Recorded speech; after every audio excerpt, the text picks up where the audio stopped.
Bu Heni, kalau saya mati bunuh diri, masuk surga nggak? Saya rasa itu pertanyaan konyol yang nggak perlu dijawab. Saya belum pernah mati, jadi saya tidak tahu jawabannya. Tapi yang saya tahu pasti, kalau Yesus saja mau mati buat kita supaya kita dibenarkan, kenapa kita harus menyerah sama hidup kita?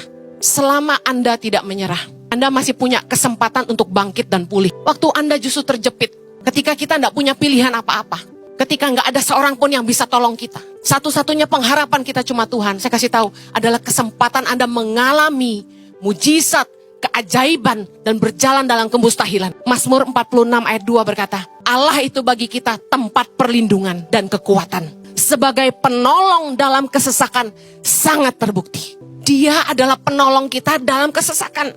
Jangan lari, hadapi masalahmu. Kita harus berani menghadapi semua tantangan.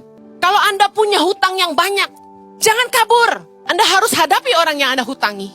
Dan minta waktu untuk melunasi. Apa yang Anda harus lakukan?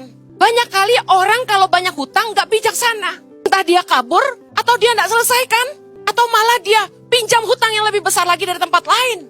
Kalau Anda tidak selesaikan masalahmu, Anda akan lakukan kesalahan yang sama, terus dan terus dan terus. Orang yang gak pernah berubah, seumur hidupnya akan jadi masalah.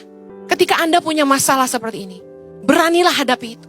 Kita harus berani menghadapi konsekuensi dari perbuatan kita sendiri. Hadapi orang yang Anda hutangi, pergi ke bank, jelaskan keadaanmu. Usaha saya gak jalan, modal yang dipinjamkan gak bisa kembali. Tapi beri saya waktu. Kalau bank bisa bantu saya, untuk paling tidak, jangan dikenakan bunga lagi. Kalau nggak, saya nggak bisa bayar gitu. Kecilkan cicilannya, saya akan berusaha kerja. Kita harus berusaha. Selama Anda tidak menyerah, masih ada peluang untuk bangkit lagi. Kalau Anda tidak lari, orang akan hargai. Kalau Anda kabur, Anda kemanapun, tidak akan tenang hidupmu. Saya kasih tahu. Anda pasti pilihannya cuma satu, pindah negara atau ganti wajah. Betul nggak? Daripada bunuh diri, hadapi. Bertanggung jawablah atas keputusan dan perbuatan kita. Kalau usaha kita bangkrut, nyalimu gak boleh ciut. Orang gagal harus belajar supaya kita bangkit lagi. Orang yang sukses hari ini, mereka adalah orang-orang yang sudah melewati banyak kegagalan.